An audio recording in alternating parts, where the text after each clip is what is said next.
భువన చైతన్య ప్రసారం. నమస్కారం. మన ధర్మం కార్యక్రమానికి స్వాగతం. ఇవాటి మన ధర్మం కార్యక్రమంలో మన ధర్మ సందేహాలను నివృత్తి చేసేందుకు మనతో పాటు ఉన్నారు ప్రముఖ ఆధ్యాత్మికవేత్త, ధర్మశాస్త్ర నిపుణులు, మనందరికీ సుపరిచితులైనటువంటి బ్రహ్మశ్రీ డాక్టర్ కాకునూరి సూర్యనారాయణమూర్తి గారు. గురుగారు నమస్కారం. నమస్కారం అమ్మాయి. గురుగారు, మాఘమాసం వివాహాలకు ఉత్తమమైన మాసంగా చెప్తారు కదా, కానీ ఈ మార్గశిర మాసంలో కూడా వివాహాలు జరుగుతున్నాయి. ఇది సంప్రదాయ విరుద్ధం అంటారా? సంప్రదాయం, ఆచారం, శాస్త్రం మూడు ఒకటి కావు.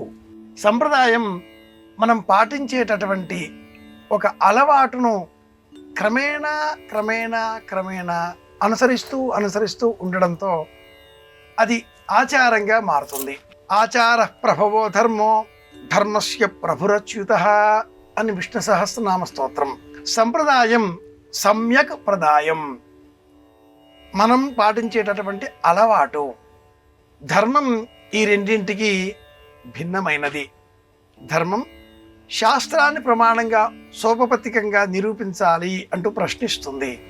ఇది ధర్మం అనగానే ఏ శాస్త్రం, ఏ గ్రంథం, ఏ ఋషి చెప్పాడు, ఏ సంప్రదాయంలో, ఇలాంటివన్నీ కూడా ఉప ప్రశ్నలుగా ఉత్పన్నం అవుతాయి.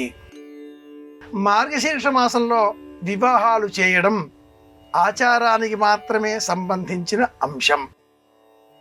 శాస్త్రపరమైనటువంటి విధానంలో మాఘాది పంచకం ప్రశస్తం. ఉత్తరాయణం ప్రారంభం కావడం, సూర్యకాంతి సంపూర్ణంగా లభించడం, సూర్య సంచారం మకర, కుంభ, మీనాదులలో, ఈ నేపథ్యంలో వివాహం శుభకరం అంటుంది శాస్త్రం. మార్గశీర్ష మాసంలో వివాహాలు అనేసరికి సూర్యకాంతి బలహీనంగా ఉండేటటువంటి నేపథ్యం. తరువాత సూర్య సంచారం మకర రాశిలో కుజ సంబంధంగా ఉండే కాలం. మార్గశిరం కాగానే పుష్యమాసం కూడా, అలాగే ధనుస్సంక్రమణం, మీన చైత్రం, ధనుఃపుష్యం, మిథునాషాఢం, ఈ మూడు వివాహాదులకు యోగ్యత అయిన కాలాలు కావు. అలాగే కన్యా భాద్రపదం నాలుగవది. ధనుఃపుష్యం, మీన చైత్రం, మిథునాషాఢం, కన్యా భాద్రపదం, ఈ కాలాదుల్లో వివాహాదులు చేయకూడదు. అనాదిగా ధర్మశాస్త్రాన్ని అనుసరించి మాఘాది పంచకాలు శ్రేష్టం అన్నారు. మాఘం, ఫాల్గుణం, చైత్రం, వైశాఖం, జ్యేష్ఠం, ఈ 5 నెలలు మాత్రమే వివాహాదులకు శ్రేష్టం, అనుకూలమైన కాలం. క్రమేణా ఆచారాలలో వచ్చిన మార్పులు సంప్రదాయాలుగా వెనుకంజ వేయడంతో, వెనుక మార్గం పట్టడంతో రాముల వారి కళ్యాణం అయిన తర్వాత మానవ కళ్యాణాలు, కార్తీక మాసంలో తులసి కళ్యాణం కాగానే మానవ కళ్యాణాలు, ఇలా ఒక ఆచారం సంప్రదాయంగా మారి మార్గశీర్షంలో వివాహాదులు చేస్తున్నారు. శుక్ర సంచారం కన్యా రాశిలో ఉన్నప్పుడు వివాహాదులు చేయరాదు. అలాగే శని, శుక్రుడు, కుజుడు, ఈ ముగ్గురి మధ్యన యుతి ఏర్పడిన, పరస్పర దృష్టి ఉన్న జాతకంలో లేక ముహూర్త లగ్నానికి ఈ ముగ్గురి మేళనం ఉన్న ఆ కాలం వివాహానికి పనికిరాదు. ఇలాంటి పలు ధర్మ సూక్ష్మాలతో పూర్వకాలంలో మార్గశీర్ష మాసం అనగానే సత్యనారాయణ వ్రత కథలు, కేదారీశ్వర వ్రతాలు, అభిషేకాలు, పుణ్య బలాన్ని పెంచుకునే విధానాలు మాత్రమే ప్రశస్తంగా వాడుకలో ఉండేవి. పుణ్యబలం పెంచేవి వ్రతాలు, భౌతికమైన జీవన విధానాలకు ప్రతీకాత్మకంగా ఉండేవి శుభకరములైన శోభనాత్మకమైన కళ్యాణ కార్యక్రమాలు, వివాహాలు, గృహప్రవేశాలు మొదలైనవి. వీటికి మాఘాది మాసములే ప్రశస్తం. ఇది సమాధానం. గురువుగారు, నాటకం సర్వకళా సమ్మేళనం, అటువంటి నాటకాన్ని చూడటం దోషకారకమని పూర్వం విశ్వసించేవారట. ఎందుకని? శాస్త్రం ప్రతి విషయాన్ని చాలా సూక్ష్మంగా వివేచన చేస్తుంది. నాటకం సర్వ కళల సమాహారం. ఒక్క నాటకం అనగానే ఆ నాటకంలో పాత్రధారి తనది కానటువంటి ఒక కథలో ఉండే పాత్ర స్వభావాన్ని ఆకళింపు చేసుకొని ఆహార్యం ధరించి ఆ పాత్ర హావభావాలను తెలుసుకొని వాటికి అనుకూలంగా నటించాలి. అంటే పరకాయ ప్రవేశం చెయ్యాలి. ఇందువలన ఆ నటుడిలో తనది తాను అనేటటువంటి సహజమైన నిజమైన స్వభావం తెరమరుగున పడిపోతుంది. తెర మీద కనిపించే నటన అలవడుతుంది. నటన అలవాటు కావడంతో వాస్తవికత వెనుకంజ వేయడంతో ఏది మాట్లాడినా కృతకంగా ఉంటుంది. అబద్ధమే నిజంగా భాషిస్తుంటుంది. నటవిట గాయకులు పంక్తి బాహ్యులు అనేది ధర్మసూత్రం. నటకులు, గాయకులు, కళాకారులు వీరితో కలిసి సహపంక్తి భోజనం చేయరాదు. ఇది గృహ్య సూత్రం. పూర్వకాలపు ఆచారం అని చెప్పుకోవాలి. నేటి కాలంలో ఇదే వాస్తవంగా మారింది. నాటకాంతం హి సాహిత్యం. సాహిత్యం అన్నప్పుడు చదివే చదువు విజ్ఞానం అంతా కూడా నాటకం తెలుసుకోవడంతో పూర్తి అవుతుంది. నాటకం అంటే నటించడం, అబద్ధాన్ని నిజంగా చూపడం, మనది అయిన స్వభావాన్ని మరుగున దాచుకోవడం. ఇలా నటించడం అలవాటు కావడంతో కృత్రిమత్వం, అభినివేశం, సన్నివేశాన్ని రక్తి కట్టించే విధంగా ప్రవర్తన, ఈ కారణంగా అబద్ధమే జీవితంగా మారిపోతుంది. అమృతం మాట్లాడేటటువంటి వారైపోతారు. అమృతము అంటే అసత్యం, సత్యం కానటువంటిది. అలాంటి వారి సహవాసం శ్రేయోదాయకం కాదు. సమస్త దుర్గుణాలు అలవడే ప్రమాదం ఉంటుంది. కనుక వద్దు అనేటటువంటి వారు. ఒక్క నాటకం అనగానే సర్వకళల సమాహారం. ఆహార్యం, ధరించే దుస్తులు, ఏ పాత్ర ధరిస్తాడో ఆ పాత్రకు తగినవిగా చూసుకోవాలి. భాష ఆ పాత్రకు తగినదిగా మార్చుకోవాలి. హావభావాలు, పద విన్యాస లావణ్యం, ఏ పదాన్ని పలికే సమయంలో ముఖంలో ఏ భావాలు కనిపిస్తున్నవి అన్న విషయం పట్ల శ్రద్ధ చూపడం, నవరసాలను ముఖంలో కనిపించే విధంగా భావ వ్యక్తీకరణ చేయగలగడం, వాచా విశారత్వం, వాచో వైఖరులు, వీటిపైన వచో నైపుణ్యాలు అన్నింటిపైన కూడా ఒక పట్టు రావడంతో నిజమైనటువంటి స్వభావం మారిపోతుంది. అలాంటి వారి సహవాసం క్షేమం కాదు అనేటటువంటి వారు. ఈనాటి కాలంలో ఈ వాస్తవాలన్నీ కూడా తెరమరుగున పడిపోయి అందరూ నటిస్తున్నారు. అన్ని సమయాలలో నటిస్తున్నారు. ఉదయం లేవగానే అద్దంలో నన్ను నేను చూసుకున్నాను, భయం వేసింది, వెంటనే చిరునవ్వు అనే మాస్క్ పెట్టుకున్నాను, నాకు నేను కనిపించాను. ఒకానొక జింబో అనే ఆధునిక కవి ఇచ్చిన వచన కవిత రూపం ఇది. చిరునవ్వు అనే మాస్క్ తగిలించుకుంటేనే నన్ను నేను చూడగలిగాను. ది మిర్రర్ అనే ఒక ఆంగ్ల నవల ఇదే అంశాన్ని ప్రస్తావన చేస్తుంది. మనమందరం నటిస్తున్నాం కనుక నటన జీవితంలో సహజమైపోయింది. నటించకుండా ఉండే నేపథ్యం గలవారు వేదాంతులుగా మారతారు. అద్వైత దర్శనం చేయగలుగుతారు. అందరినీ సమంగా చూడగలుగుతారు. కనుక ఒకనాటి కాలపు నియమం అది. నటవిట గాయకులు పంక్తి బాహ్యులు. కానీ నేటి కాలంలో ఇవన్నీ నమ్మరాదు, విశ్వసించరాదు.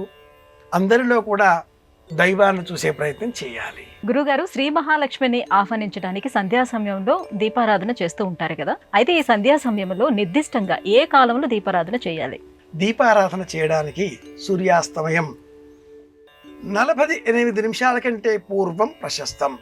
దానికే సంధ్యాకాలం అని పేరు.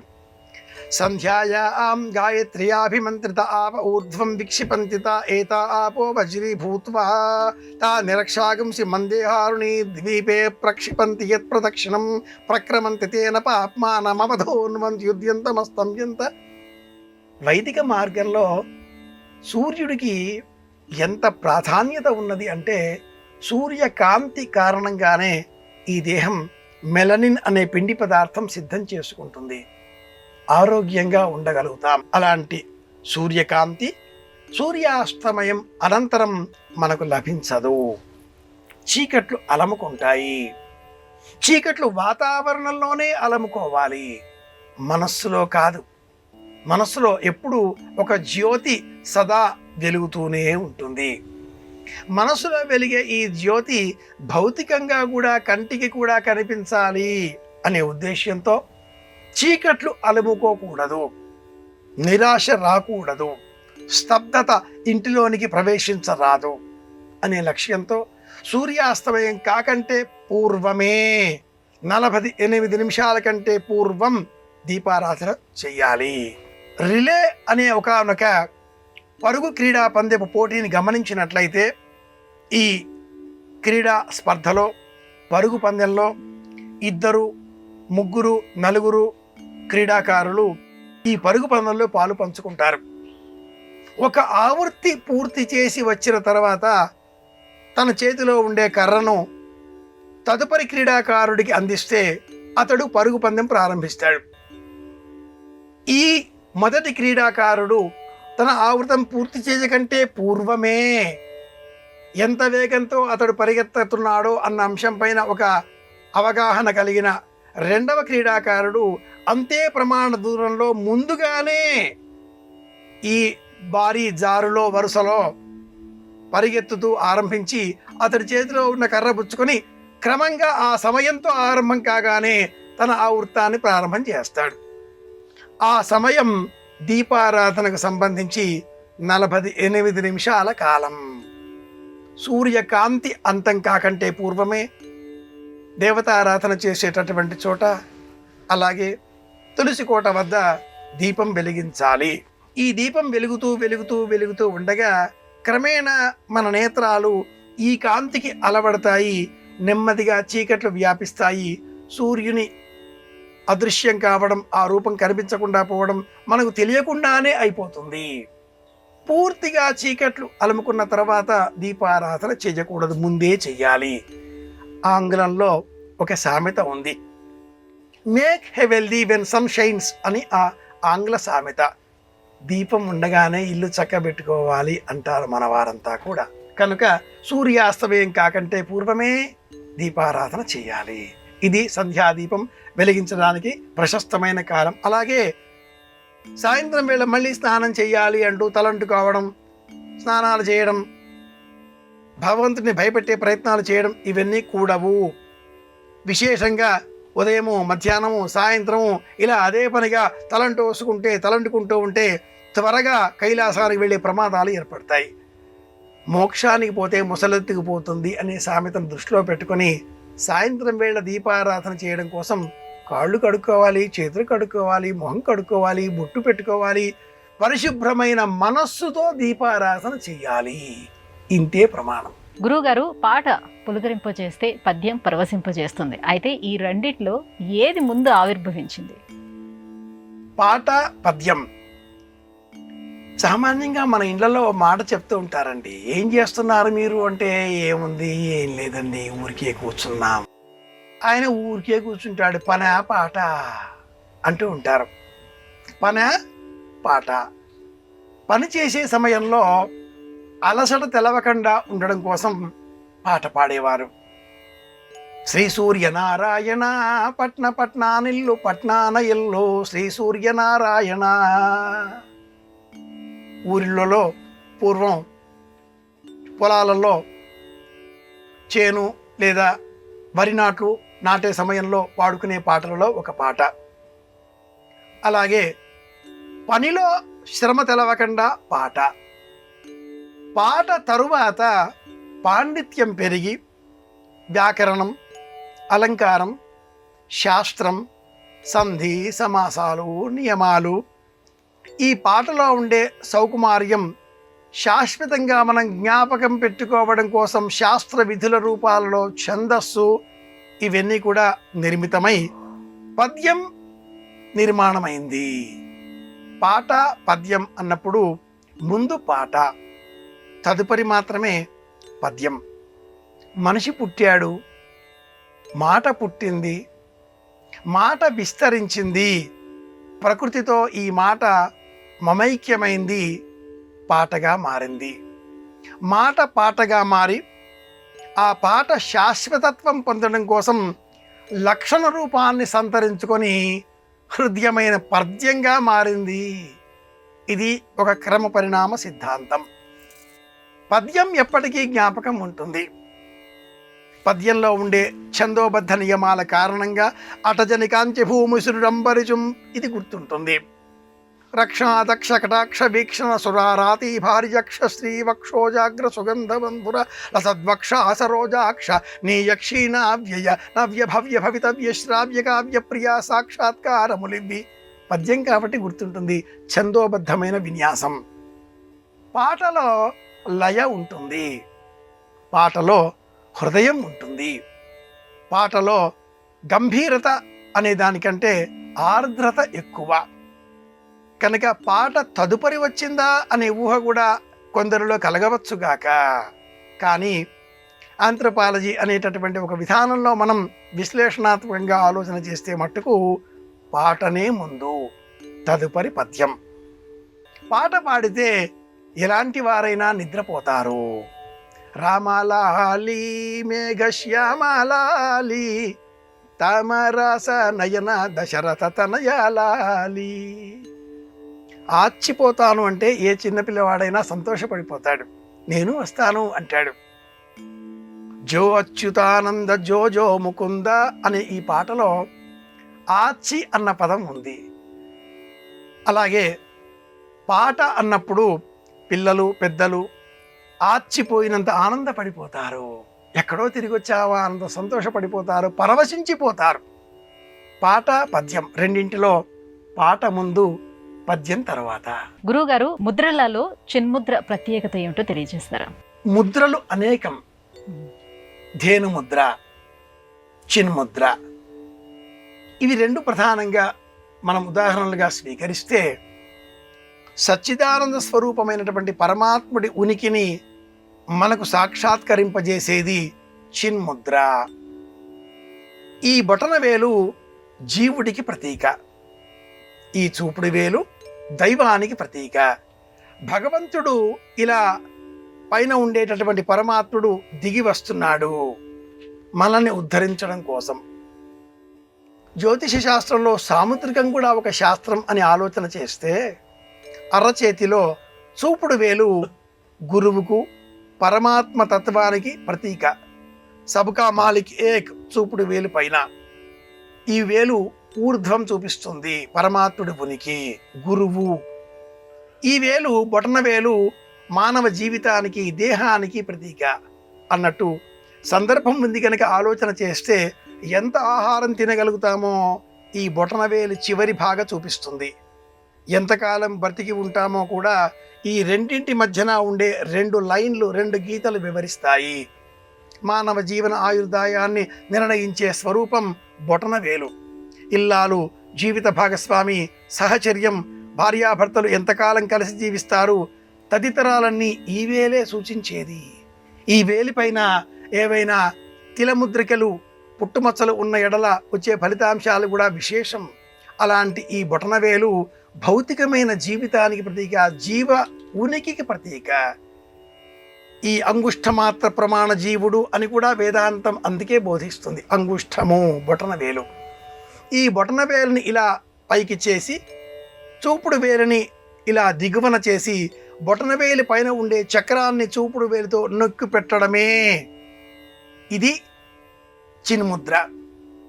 బొటనవేలు శుక్రగ్రహానికి ప్రతీక, చూపుడు వేలు గురుగ్రహానికి ప్రతీక. చిటికిన వేలు బుధుడు, ఉంగరం వేలు రవి, మధ్య వేలు శని, చూపుడు వేలు గురువు, బొటన వేలు శుక్రుడు. అలాగే మధ్య భాగం కుజుడు, చిటికిన వేలు దిగువ భాగం చంద్రుడు, రాహువు, కేతువు, నవగ్రహాలన్నీ అరచేతిలోనే అనుకుంటే చూపుడు వేలు శుక్రుడు. ఇల్లాలు, భర్త, జీవితము, పిల్లలు, సంసారము, సుఖము, ఆనందము, మేడలు, మిద్దెలు, కార్లు, భోగాలు బొటన వేలు. జ్ఞానం చూపుడు వేలు. సచ్చిదానంద స్వరూపమైన ఈ చిన్ముద్రలో బొటనవేలికి సంబంధించిన శుక్రతత్వాన్ని చూపుడు వేలు అనేటటువంటి దైవ జ్ఞానంతో నొక్కి పట్టడమే. భౌతికం లేదు, అంతా ఆధ్యాత్మికమే. ఆధ్యాత్మికపు బలం మీద ఈ భౌతికం నియంత్రించబడి ఉన్నప్పుడు మాత్రమే బుధుడు, రవి, శనులు ఈ ముగ్గురు ఊర్ధ్వం వైపుగా ప్రయాణం చేస్తూ మనకు వివేకాన్ని కలిగిస్తారు. ఇలా బొటనవేలు, చూపుడు వేలు నొక్కిపెట్టిన అరచెయ్యి ఫ్లాట్గా సమాంతరంగా ఉంచడం, అదే ప్రమాణంలో ఈ దిగువన ఉండే కంకణ రేఖలను ఈ మూడింటితో తాకిపెట్టి ఇలా అరచెయ్యి ఉంచడం, ఇది చిన్ముద్ర. జీవుడు ఇలా ప్రయాణించి ఈ మార్గం ద్వారా ఊర్ధ్వలోకాలకు ప్రయాణం చెయ్యాలి. ఇంతటి విశేషణ అర్థం ఈ చిన్ముద్రలో ఉంది. ధేనుముద్ర అనగానే రవి, శనులు తండ్రి కొడుకులే, తూర్పు పడమరలే, పక్క పక్కనే ఉంటారు. ఈ ఇద్దరిని శుక్రుడితో బంధించినప్పుడు గురువు బుధుడు, బుధుడు ఊహకారకుడు, గురువు వాక్కుకు కారకుడు. మంచి ఊహ, మంచి మాట, ఈ రెండు ఊర్ధ్వం వైపు ప్రయాణిస్తాయి. మంచి ఊహలు కలుగుతాయి, మంచి మాటలు మనం పలకవచ్చు. ఈ మూడు రవి ఉద్యోగం, అహంకారం, నాది నేను అనే గర్వం, నేనే అని చెప్పే భావం. శని నీరస భావం, దుఃఖం, గ్రీడీనెస్ అంటే పినాసితనం, కావాలి దాచిపెట్టుకునే రోగకారక బుద్ధి. శుక్రుడు స్వార్థం. ఈ మూడింటిని ముడివేస్తే బుధుడు, గురువు ఊర్ధ్వం, ఉత్తమ ఊహలు. ఇది ధేనుముద్ర, ఇది చిన్ముద్ర. వేళ్ళు ఇలా పెట్టడంలో కూడా మన ఆలోచనలు నియంత్రించుకోవచ్చు అని చైనీస్ వైద్య పరిభాషలో ఆకుప్రెషర్ అనే ఒక విధానాన్ని కూడా మనం, ఆకుపెంచర్ అనే విధానంలో కూడా మనం చూస్తూ ఉంటాం. లివర్ కానీ, గాల్ బ్లాడర్ కానీ, అల్సర్ కానీ అన్నీ ఇక్కడ ఇలా నొక్కిపెట్టి మార్చుకోవచ్చు అని. ఏనాడో ఈ విషయాన్ని గ్రహించిన సనాతన భారతీయ విధానం, సనాతన ధర్మం జ్యోతిష రూపంలో ఇలా ముద్రలుగా వివరించింది. ఇలాంటి ముద్రలు అనేకం, 76 ముద్రలు ప్రత్యేకం. అందులో ఒక 2 ముద్రలు మాత్రమే మనం ప్రస్తావన చేసుకున్నాం. అందులో మళ్ళీ ప్రశస్తమైనది చిన్ముద్ర. గురుగారు, ఇవాటి మన ధర్మం కార్యక్రమంలో మాకు వచ్చినటువంటి ఈ ధర్మ సందేహాలన్నీ కూడా నివృత్తి చేసినందుకు ధన్యవాదాలండి. కృష్ణార్పణం. ఇది ఇవాటి మన ధర్మం కార్యక్రమం. రేపటి మన ధర్మం కార్యక్రమంలో మళ్ళీ కలుసుకుందాం. నమస్కారం. ఈ కార్యక్రమాన్ని తిరిగి చూడాలనుకుంటే www.youtube.com/@ETV Life Spiritual లో చూడవచ్చు.